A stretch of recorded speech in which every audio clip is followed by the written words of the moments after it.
ചെറിയൊരു പ്രായത്തിൽ ഇവർക്ക് ഉണ്ടായിരിക്കുന്ന ആ ഒരു സെക്ഷൽ അബ്യൂസ് ഇവർ വീട്ടിൽ പറഞ്ഞപ്പോൾ വീട്ടിൽ നിന്ന് ഉണ്ടായിരുന്ന ഒരു റിയാക്ഷൻ, വീട്ടിൽ നിന്ന് കിട്ടിയിരുന്ന ഒരു റിയാക്ഷൻ എത്രത്തോളം അവരൊരു അഡൽട്ട് ലൈഫിൽ അവർ എഫക്ട് ചെയ്തിട്ടുണ്ടെന്നുള്ളത് ഇങ്ങനത്തെ തെറപ്പി സെഷൻസിലൂടെ തന്നെയാണ് നമുക്ക് മനസ്സിലാക്കാൻ പറ്റുന്നത്. ചെറുതിൽ ചിലപ്പോൾ ഫാമിലി മെമ്പേഴ്സിന്റെ സൈഡിൽ നിന്നായിരിക്കാം, ചിലപ്പോൾ ഫ്രണ്ട്സോ അല്ലെങ്കിൽ നെയ്ബേഴ്സോ. ഇത് ഭയങ്കര കോമൺലി വരുന്ന ഒരു കാര്യം. അതായത് ഒരു റിലേറ്റീവ്സിന്റെ സൈഡിൽ നിന്ന് വരുന്നൊരു അബ്യൂസ് എന്ന് പറയുമ്പോൾ അത് ഒന്നാമത് പേരൻസിന് അത് വിശ്വസിക്കാൻ ഭയങ്കര ബുദ്ധിമുട്ടായിരിക്കും. അപ്പം തന്നെ കുട്ടീനോട് പറയാം, പിന്നെ അത് അവരല്ലേ, അപ്പം അവരൊരിക്കലും അങ്ങനെ ചെയ്യില്ല, നിങ്ങൾക്ക് തോന്നലാണ് എന്നുള്ളത്. അപ്പം അതും ഭയങ്കര കോമൺലി കുട്ടികൾ കേട്ട് വരുന്ന ഒരു കാര്യമാണല്ലോ.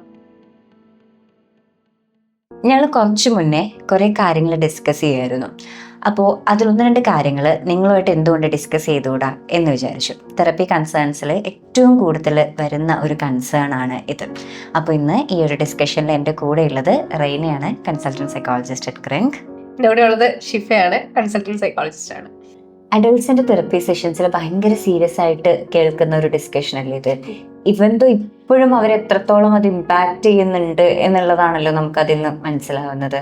അത് ശരിയാണ് ഷിഫ. അതായത് ചെറിയൊരു പ്രായത്തിൽ ഇവർക്ക് ഉണ്ടായിരിക്കുന്ന ആ ഒരു സെക്ഷൽ അബ്യൂസ് ഇവർ വീട്ടിൽ പറഞ്ഞപ്പോൾ, അല്ലെങ്കിൽ ഇവർക്ക് പറയാം ഒന്നും പറഞ്ഞാൽ ഇവർക്ക് പറയാൻ പറ്റുന്നില്ല, മറ്റേന്ന് പറഞ്ഞാൽ പറഞ്ഞു കഴിഞ്ഞപ്പോൾ വീട്ടിൽ നിന്ന് ഉണ്ടായിരുന്ന ഒരു റിയാക്ഷൻ, വീട്ടിൽ നിന്ന് കിട്ടിയിരുന്ന ഒരു റിയാക്ഷൻ എത്രത്തോളം അവരൊരു അഡൽട്ട് ലൈഫിൽ അവർ എഫക്ട് ചെയ്തിട്ടുണ്ടെന്നുള്ളത് ഇങ്ങനത്തെ തെറപ്പി സെഷൻസിലൂടെ തന്നെയാണ് നമുക്ക് മനസ്സിലാക്കാൻ പറ്റുന്നത് അല്ലേ.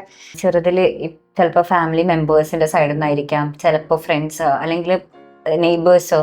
അപ്പം അങ്ങനെ ആരുടെയെങ്കിലും അടുത്തുനിന്ന് ഒരു അബ്യൂസ് ഈ കുട്ടിക്ക് ഫേസ് ചെയ്യേണ്ടി വന്നു. അപ്പോൾ അത് ഡെഫിനറ്റ്ലി നമ്മുടെ വീട്ടിലുള്ള പാരൻസിനോടാണ് ആദ്യം ഷെയർ ചെയ്യുക എന്നുള്ള രീതിയിൽ. ചില ആൾക്കാർ ഇത് ഷെയർ ചെയ്യും, ചില കുട്ടികളത് അപ്പം തന്നെ വന്ന് ഷെയർ ചെയ്യും. പക്ഷേ പാരൻസിൻ്റെ ഒരു റെസ്പോൺസ് അവർ എക്സ്പെക്ട് ചെയ്ത രീതിയിലായിരിക്കില്ല കുട്ടികൾക്ക് കിട്ടുന്നത്. അപ്പോൾ എനിക്കത് പലപ്പോഴും അവിടെ പാരൻസ് ലൈക്ക് നീ വെറുതെ പറയാണ്, അറ്റൻഷൻ കിട്ടാൻ വേണ്ടി പറയാണ്, നിനക്കതൊന്നും നിനക്ക് തോന്നുന്നത് ഇതൊക്കെ നിന്റെ തോന്നലുകളാണ് എന്നുള്ളതാണ്. അന്ന് തൊട്ടേ പറഞ്ഞു കേൾക്കുന്നത് നീ ഇതൊക്കെ വെറുതെ ഉണ്ടാക്കി പറയാണ്, വെറുതെ നിന്റെ തോന്നലുകളാണ് എന്നുള്ളതാണ്.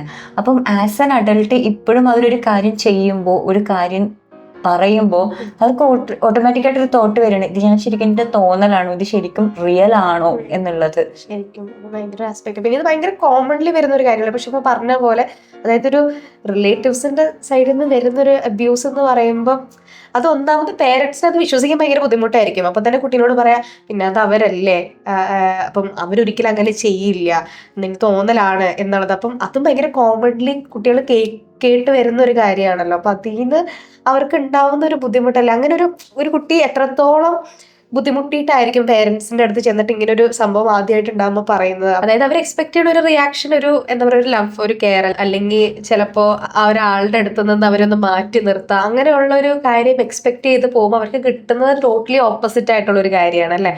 ഒബ്വിയസ്ലി ഇതൊക്കെ ലീഡ് ചെയ്യുന്നത് ഒരു ഇൻസെക്യൂരിറ്റി ഫീലിംഗിലേക്ക് തന്നെയാണല്ലോ അല്ലേ. അതിപ്പോൾ റീന പറഞ്ഞ പോലെ ഒരു കുട്ടി ഒരു പാരന്റിനോട് ഷെയർ ചെയ്യുന്ന ടൈമിൽ ആ കുട്ടി ഡെഫിനറ്റ്ലി എക്സ്പെക്ട് ചെയ്യുന്നത് ഒരു പ്രൊട്ടക്ഷൻ ആണല്ലേ. കാരണം വീടാണ് അവരുടെ ഒരു സെക്യൂർ പ്ലേസ് എന്ന് പറയുന്നത്. അപ്പൊ അവിടുന്ന് ഒരു പ്രൊട്ടക്ഷൻ ആണ് ആ കുട്ടി എക്സ്പെക്ട് ചെയ്യുന്നത്. പക്ഷെ ഇവൻ ആ കുട്ടിയുടെ ലൈഫിൽ അങ്ങനെ ഒരു ഇൻസിഡന്റ് ഉണ്ടായിട്ടും ആ കുട്ടിക്ക് ഓക്കെ പ്രൊട്ടക്റ്റഡ് ആയി എന്നുള്ളൊരു ഫീലിംഗ് തോന്നാതിരിക്കുമ്പോൾ ഡെഫിനറ്റ്ലി അതൊരു ഇൻസെക്യൂരിറ്റി ഫീലിംഗ് തന്നെയാണ്. ചിലപ്പോൾ നമുക്ക് പുറമേ നിന്ന് നോക്കുമ്പോൾ അത് കാണണമെന്നില്ല, പക്ഷെ ചില കുട്ടികൾക്ക് അത് പുറമേ നിന്നും കാണാൻ പറ്റും. ഇതിന്റെ ഒരു കോൺസിക്വൻസസ് ആയിട്ട് ചില കുട്ടികൾ കംപ്ലീറ്റ്ലി ഒരു ഷട്ട് ഡൗൺ ഫേസ് ആണ്, എല്ലാം സപ്രസ് ചെയ്ത് ആരോടൊന്നും ഷെയർ ചെയ്യാതെ, വിഷമങ്ങളൊന്നും ഷെയർ ചെയ്യാതെ അങ്ങനെ പോകുന്ന ആൾക്കാരുണ്ട്. എന്നാൽ ചിലർ നേരെ ഓപ്പോസിറ്റായി മാറും. അതുവരെ ഞാൻ ഇനി എന്തിനു ഇതൊക്കെ സഹിക്കണം എന്നുള്ള രീതിയിൽ പിന്നെ അങ്ങോട്ടൊരു റെബല്യസ് മോഡ് ഓൺ ആയി, പിന്നെ ഫുൾ അഗ്രസീവ് ബിഹേവിയർ ആയി. അപ്പൊ പാരന്റ് നോക്കുമ്പോൾ പാരന്റിന്റെ കൺസേൺ എന്താ, കുട്ടി ഭയങ്കര അഗ്രസീവ് ആണെന്നുള്ളതാണ്. പക്ഷെ എന്തുകൊണ്ടായിരിക്കും അഗ്രസീവ് എന്നുള്ളത് നോക്കുമ്പോഴാണ് ഈ ഒരു ഇൻസെക്യൂരിറ്റി ഫീലിംഗ് അല്ലെങ്കിൽ ആ ഒരു ആസ്പെക്റ്റില് ഒരു വൂണ്ട് അവിടെ ഉണ്ടായിട്ടുണ്ട്, അത് ഹീലായിട്ടില്ല എന്നുള്ളത് മനസ്സിലാക്കാൻ പറ്റുന്നത്. ഈ ഒരു രീതിയിൽ പ്രൊജക്ട് ചെയ്ത് പുറത്തേക്ക് വരുന്നത് അല്ലേ. അതെ അതെ. ശരിക്കും ഇപ്പോൾ വേറൊരു ആസ്പെക്ട് ഞാൻ കേട്ടിരിക്കണം എന്താന്ന് വെച്ചിട്ടുണ്ടെങ്കിൽ, ഇങ്ങനെയുള്ള കുട്ടികൾ അവരുടെ സിബ്ലിങ്സിൻ്റെ അടുത്ത് ഭയങ്കര ഓവർ പ്രൊട്ടക്റ്റീവ് ആയിരിക്കും. അതായത് സെയിം ജെൻഡറിലുള്ള സിബ്ലിങ്സിൻ്റെ അടുത്ത് അവരെ ഭയങ്കരമായിട്ടും പ്രൊട്ടക്ട് ചെയ്യുക. അതായത് ഈ റിലേറ്റീവ് എപ്പോഴും ഇവരുടെ ഭയങ്കര ഇമ്മീഡിയറ്റ് ഫാമിലി മെമ്പേഴ്സ് തന്നെയായിരിക്കും. അപ്പോൾ അവരുടെ ഒരു ഗ്യാതറിങ്ങിന് പോകുമ്പം അവരെ ഒന്ന് മാറ്റി നിർത്തുക, അല്ലെങ്കിൽ എപ്പോഴും ഭയങ്കര ഓവർ പ്രൊട്ടക്ട്. അത് തന്നെ അത്രയും ചെറിയൊരു പ്രായത്തിൽ കുട്ടി എടുക്കുന്ന ഒരു സ്ട്രെസ് ആണല്ലോ. ആ കുട്ടിക്കൊരു പ്രൊട്ടക്ഷൻ ആണല്ലോ ആ കുട്ടി എക്സ്പെക്ട് ചെയ്തിരുന്നത്. പക്ഷെ തനിക്ക് കിട്ടാത്തൊരു പ്രൊട്ടക്ഷൻ തന്റെ സിബ്ലിങ്സിന് കൊടുക്കുന്നത് വഴി ശരിക്കും പറഞ്ഞാൽ നമ്മൾ നോക്കുമ്പോൾ പോസിറ്റീവായിട്ട് തോന്നും. പക്ഷെ ആ റൈന പറഞ്ഞ പോലെ ആ കുട്ടി എടുക്കുന്ന ഒരു സ്ട്രെസ് ഉണ്ട്. അപ്പൊ അത്ര ചെറിയ ഒരു ഇതില് ചൈൽഡ്ഹുഡിൽ തന്നെ ആ കുട്ടി ക്യാരി ചെയ്ത് കൊണ്ടുവരുന്ന ഒരു ഇമോഷൻ, ഒരു സ്ട്രെസ് ഉണ്ട്. അത് ഭയങ്കര ഒരു ഹ്യൂജ് ഇമ്പാക്റ്റ് തന്നെയാണല്ലോ. ഒന്ന് ആലോചിക്കുക, അതൊരു ട്രോമ തന്നെയല്ലേ. ഓൾറെഡി ഒരു ട്രോമയാണ് മറ്റേത് ഉണ്ടായിരിക്കുന്നത്. അതിൽ നിന്ന് അടുത്ത ഒരു ട്രോമയിലേക്കാണ് ഇതും ലീഡ് ചെയ്യുന്നത്. ഈ ഒരു സ്ട്രെസ്, ഈ ഒരു ഇൻസെക്യൂരിറ്റി, ഈവൻ ആ കുട്ടിയുടെ ഇമോഷണലി ഭയങ്കരമായിട്ട് എന്താ പറയുക, ഒരു ഇമോഷണൽ അൺബാലൻസിങ് ഉണ്ടാവില്ലേ ആ കുട്ടികൾക്ക്.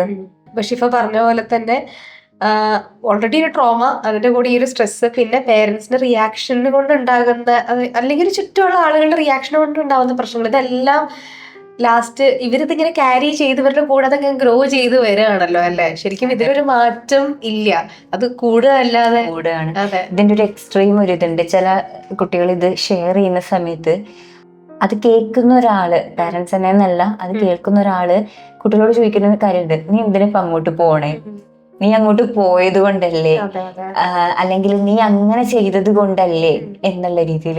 ആ ഒരു ചെറിയ കുട്ടി എന്തറിഞ്ഞിട്ടാണ് അങ്ങനെ ചിലപ്പോൾ ചെയ്യുന്നുണ്ടാവുക അല്ലേ. ഇനിയിപ്പം അവിടുന്ന് തുടങ്ങും കുട്ടീനെ സെൽഫ് ഡൗട്ട് ചെയ്യണത്, ശരിക്കും ഞാനാണോ ഇവിടെ തെറ്റ്. ലേറ്റർ ലൈഫിൽ ഉണ്ടാവുന്ന പ്രശ്നങ്ങളൊക്കെ ഓക്കെ എല്ലാം ഞാൻ കാരണമാണ് എന്നുള്ള രീതിയിലേക്ക്. അതെ, ആ സെൽഫ് ഡൗട്ട് ഭയങ്കര കൂടുതൽ തന്നെയാണ് കേട്ടോ. ഇങ്ങനെ ഇവരോട് സംസാരിക്കുമ്പോൾ നമുക്ക് മനസ്സിലാവുന്ന ഒരു കാര്യം. ഇതിന്റെ ഒരു വേറൊരു വശമുണ്ട്. ഒരു അഡൾട്ട് ലൈഫിലേക്ക് വരുമ്പോഴും അത് ക്യാരി ചെയ്ത് പോകുന്നൊരു കാര്യമുണ്ട്. നമ്മൾ നേരത്തെ പറഞ്ഞ ആ ഒരു വൂണ്ട് അവിടെ ഹീലായിട്ടില്ല ആ കുട്ടിക്ക്. അത് തന്നെയാണ് കുട്ടി എന്ത് ചെയ്യുന്നത്, ക്യാരി ചെയ്ത് അഡൾട്ട് ലൈഫിലേക്ക് വരുന്നത്.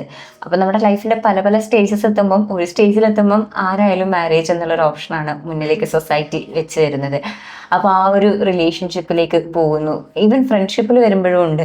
അപ്പോൾ പലപ്പോഴും പലർക്കും ഇങ്ങനെയുള്ള ട്രോമ കാരണം ഭയങ്കര സപ്പോർട്ടീവായിട്ടുള്ള ഹസ്ബൻഡോ സപ്പോർട്ടീവായിട്ടുള്ള വൈഫോ ആയിട്ട് പോലും ഇവർക്ക് ആ റിലേഷൻഷിപ്പിൽ ഭയങ്കര ഒരു പ്രോബ്ലംസ് ഫേസ് ചെയ്യേണ്ടി വരാറുണ്ട്. അതായത് ഞാൻ ശരിക്കും അവിടെ വേർത്താണോ, എൻ്റെ പാർട്ട്ണർ എന്നെക്കാൾ നല്ലൊരാളെ അല്ലേ ഡിസേർവ് ചെയ്യുന്നത്, ഞാൻ സ്നേഹിക്കാനൊക്കെ ഞാൻ വാല്യുബിൾ ആണോ എന്നുള്ള ഒരു തോട്ട് ഭയങ്കര കൂടുതലല്ലേ. ഈ ഒരു തോട്ട് ഒബ്വിയസ്ലി പല ഓവർ തിങ്കിങ് പാറ്റേൺസിലേക്ക് പോയി കഴിയുമ്പോൾ അത് അവരൊരു കമ്മ്യൂണിക്കേഷൻ റിഫ്ലക്ട് ചെയ്ത് ഭയങ്കര നെഗറ്റീവ് ആയിട്ടുള്ള രീതിയിലായിരിക്കുമല്ലോ. അപ്പം നമ്മുടെ ഒരു പാർട്ട്ണറിന്റെ അത് എത്രത്തോളം എന്തുകൊണ്ടായിരിക്കും ആളിങ്ങനെ സംസാരിക്കണേ എന്നുള്ളൊരു ഒരു ചിന്ത പോലും പോകുന്നുണ്ടാവില്ല ചിലപ്പം. ചിലരെന്ന് പറഞ്ഞു കഴിഞ്ഞാല് ഇനീഷ്യലി പാർട്ട്നേഴ്സ് ഭയങ്കരമായിട്ട് സപ്പോർട്ട് ചെയ്യും, അല്ലെങ്കിൽ ഭയങ്കര അണ്ടർസ്റ്റാൻഡിങ് ആയിരിക്കും, ഭയങ്കര ഇങ്ങനെ അവർ കേൾക്കുകയും അവരെ സപ്പോർട്ട് ചെയ്യുകയൊക്കെ ചെയ്യും. പക്ഷേ ഇവരുടെ ഒരു ഈ പറഞ്ഞതുപോലെ പാർട്ട്നേഴ്സിനും ലിമിറ്റേഷൻസ് ഉണ്ട്, അവരും പ്രൊഫഷണൽസ് അല്ല. അപ്പം ഇവരുടെ ഈ ഒരു എന്താ പറയുക ചൈൽഡ്ഹുഡ് ട്രോമ അവിടെ ഹീൽ ആവുന്നുമില്ല. അപ്പൊ എപ്പോഴും അവർ ഇതന്നെ ആയിരിക്കും പറഞ്ഞുകൊണ്ടിരിക്കണം, അല്ലെങ്കിൽ ഇത് അറൗണ്ട് ഇങ്ങനെ പ്രോബ്ലംസ് ഇങ്ങനെ ഇവോൾവ് ചെയ്ത് വന്നുകൊണ്ടേ ഇരിക്കുകയായിരിക്കും. അപ്പൊ അത് കാരണം അവസാനം പാർട്ട്നേഴ്സിനും സ്ട്രെസ്ഡ് ആയി, അവർക്കും ഇതിലേക്ക് ഞാൻ എന്ത് ചെയ്യാനാണ് എന്നുള്ള രീതിയിൽ അങ്ങോട്ടും ഇങ്ങോട്ടും ഒരു ഹെൽപ്ലെസ്നെസ് ഫീലിംഗിലേക്ക് ലീഡ് ചെയ്യുന്ന ഒരു സിറ്റുവേഷൻസ് പലപ്പോഴും ഉണ്ടാവാറില്ലേ.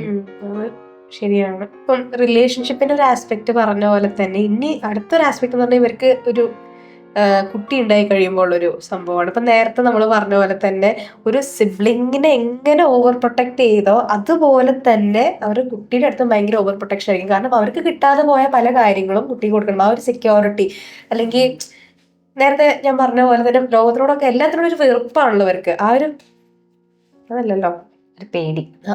അതെ, നേരത്തെ പറഞ്ഞ പോലെ തന്നെ എല്ലാത്തിനോടും ഒരു പേടിയാണല്ലോ. അപ്പോൾ എൻ്റെ കുട്ടിക്ക് ഇങ്ങനെ എന്തെങ്കിലും സംഭവിച്ചാലോ, ഒരിക്കലും ഇങ്ങനെ വരരുത്. അപ്പം ചുറ്റുമുള്ള എല്ലാത്തിനെയും പേടിച്ച കുട്ടീനെ ഓവർ പ്രൊട്ടക്ട് ചെയ്യുമ്പോൾ ബേസിക്കലി ആൾക്കും അത് സ്ട്രെസ്സാണ്.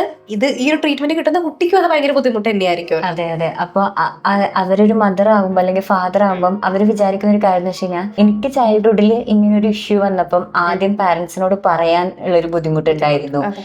ചിലപ്പോൾ പറഞ്ഞപ്പോൾ ഉണ്ടായ ഒരു റിയാക്ഷൻ ഇങ്ങനെയാണ്, അപ്പൊ എന്റെ കുട്ടിയൊക്കെ അത് വരരുത്, അപ്പൊ എന്ത് ചെയ്യണം, എന്റെ കുട്ടിക്ക് വരരുത് എന്നുള്ളതുകൊണ്ട് ഞാൻ ഭയങ്കരമായിട്ട് അങ്ങോട്ട് ചെന്ന് ഓവർ പ്രൊട്ടക്ട് ചെയ്യാൻ നോക്കുന്നു.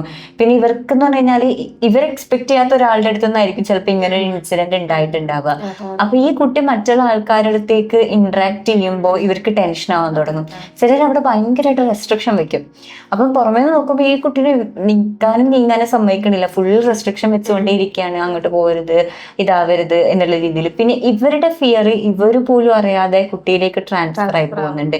കാരണം എന്ത് ചെയ്യുമ്പോഴും ഒരു ആൻഷ്യസ് ആയിട്ട്, അയ്യോ അങ്ങോട്ട് പോകാൻ പാടില്ല, അവരെ ഡേഞ്ചർ ആണ്, അല്ലെങ്കിൽ അല്ലെങ്കിൽ ഇങ്ങോട്ട് പോകാൻ പാടില്ല, ഇന്നൊരാൾ സംസാരിക്കുമ്പോൾ ഇന്നിങ്ങനെ ശ്രദ്ധിക്കണം. അപ്പം ഒരു ലിമിറ്റ് വരെ നമുക്ക് വേണ്ട ഒരു കാര്യം ഓവറായിട്ട് വരുമ്പം ആ കുട്ടിയുടെ ഒരു പേഴ്സണാലിറ്റി ഡെവലപ്മെന്റിലും അത് എഫക്ട് ചെയ്യുമല്ലോ. പക്ഷെ നമുക്ക് ഇവരെ കംപ്ലീറ്റ് നിങ്ങൾ കാരണം അല്ലെങ്കിൽ നിങ്ങളിങ്ങനെ ചെയ്യരുത് എന്ന് പറയാൻ പറ്റില്ല. കാരണം അവരത്രത്തോളം ആ ഒരു വിഷമത്തിൽ അല്ലെങ്കിൽ അത്രത്തോളം ഇമോഷണൽ ഒരു ഇതിലല്ലേ പോയിക്കൊണ്ടിരുന്നിട്ടുണ്ടായിരുന്നത്. ആ ഒരു ഫിയർ അല്ലേ ഈ ഒരു ഇതിലേക്ക് ലീഡ് ചെയ്യണത്. ഇപ്പൊ നമ്മുടെ ഈ ഡിസ്കഷൻ കേൾക്കുന്ന പല ആൾക്കാരിലും ഇതുപോലത്തെ ഒരു ഇൻസിഡന്റ്, ചിലരിലെങ്കിലും ഇതുപോലത്തെ ഒരു ഇൻസിഡന്റ് ഉണ്ടായിട്ടുണ്ടാവും അല്ലേ ചൈൽഡ്ഹുഡിൽ.